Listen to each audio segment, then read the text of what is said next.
Elmer's Feelings, age range 3 to 12, author Carrie Militu, illustrator Chiara Savati.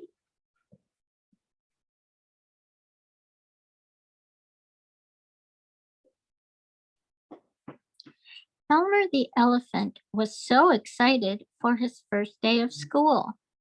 He woke up earlier than everyone in the whole house and put on the outfit he picked out the night before. He brushed his teeth and washed his trunk. Then he went down to the kitchen for breakfast. "Eat up, Elmer," said Elmer's mom. "You must fuel your body for your first big day of learning." Elmer smiled. He knew his mom was right, so he ate every last bite. Then he grabbed his backpack, kissed his mom goodbye, and headed to the bus stop.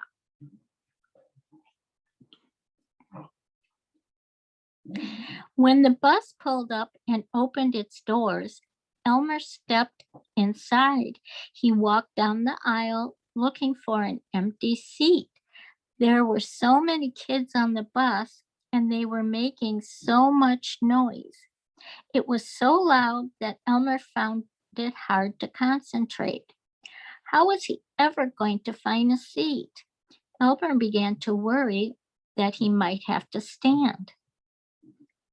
Finally, Elmer spotted an empty seat way in the back and sat down. He didn't know any of the kids on the bus, so he just stared out the window, hoping the butterflies in his stomach would settle. When they arrived at school, the butterflies were still swarming. Elmer watched as all the kids rushed off the bus. Once everyone else left, Elmer got up and walked slowly down the aisle. "Hurry up, honey," said the bus driver. "You don't want to be late." Elmer smiled as best he could and waved goodbye as he stepped off the bus. His day was not going how he imagined it would.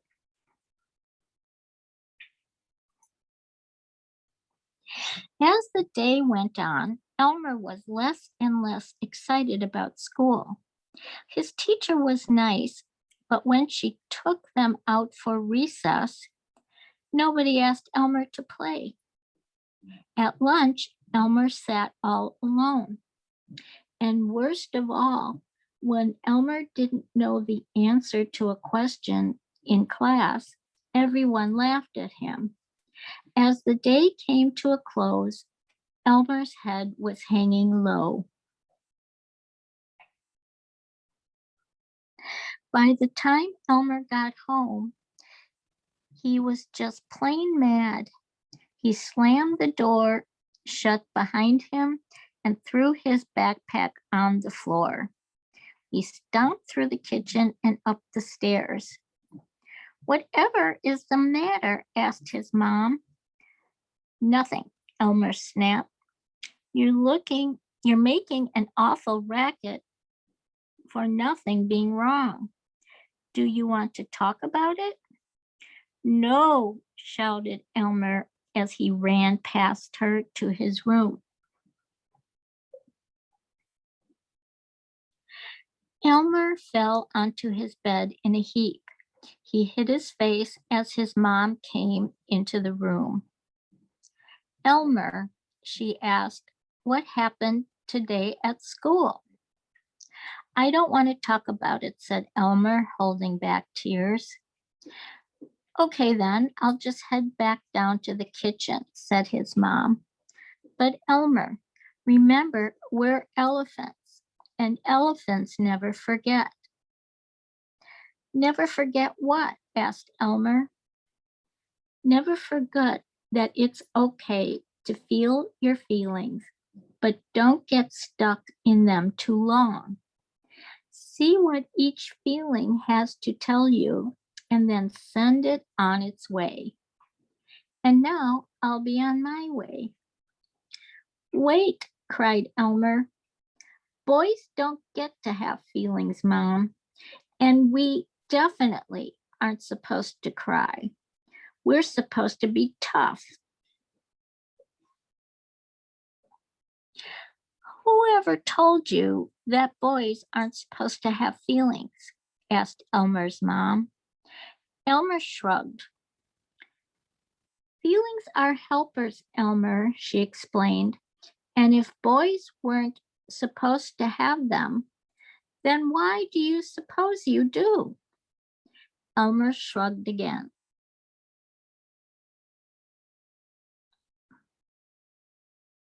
"You know how you really become tough?" his mom asked. "How?" asked Elmer. "First, think about what you're feeling and try to figure out why you're feeling it." Elmer closed his eyes and thought about his day and everything that had gone wrong. He was starting to get scared and sad and mad all over again until he heard his mom's voice. "Let all of those feelings go, Elmer. You've already felt them, so there's no need for them to stick around. Just remember what caused you to feel them and fix that. This is how you'll have a better day tomorrow." Elmer's mom kissed his forehead and left the room. The next day, when the bus came, Elmer quickly got on and found a seat. Once he was settled, he pulled out the earphones he had packed instead of listening to all the noise the kids were making. Elmer had planned on listening to music. Before he turned the music on, though, he spotted a kid who was also sitting by himself. Elmer remembered how he had felt the day before and made his way toward him. "Mind if I sit with you?" asked Elmer. "I sat alone yesterday and I didn't like it at all, so I thought we could sit together." The boy shrugged nervously and said, "Sure." "I'm Elmer. What's your name?" "It's Lionel," said the kid. "Hi, Lionel. Would you like to listen to music with me?" asked Elmer. "It'll help drown out the noise." Lionel nodded, and before long, the two boys were listening to their favorite songs together. They even started chatting. Once they arrived at school, Elmer was in a great mood and didn't feel even one butterfly in his stomach. Elmer didn't have class with Lionel, but they found each other at recess and lunch. Elmer had figured out why he was feeling his feelings yesterday and found a friend. When the teacher called on Elmer in class, he was prepared and knew most of the answers. When he didn't know one, he asked for help. Nobody laughed at Elmer today. When Elmer got home, he smelled freshly baked cookies. He rushed into the kitchen and threw his arms around his mom. "Oh my goodness," Elmer's mom exclaimed. "I guess today was a good day." It was," said Elmer excitedly. "Well, have a cookie and tell me about it." Elmer told his mom how helpful it was for him to think about his feelings the night before.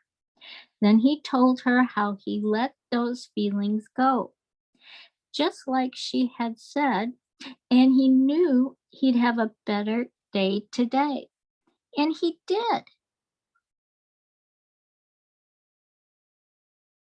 "You were right, Mom," said Elmer. "Feelings are helpers. They help us figure out what is really wrong if we take some time to think about them. And once we know what's wrong, we can fix it. And know why else today was a good day? Why? Asked his mother lovingly. All of this led me to make a friend. Elmer smiled proudly. I can't wait to see Lionel tomorrow. I'm so proud of you, said Elmer's mom as she pulled him into a tight hug. Here's a little game you can play, and you match what is Elmer feeling with the words and see if you can figure it out.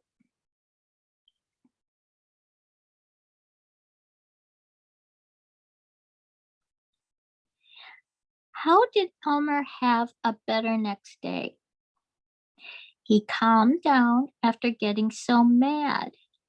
He talked to his mom. As he thought about his day, he remembered what he was feeling and when, so he could figure out why.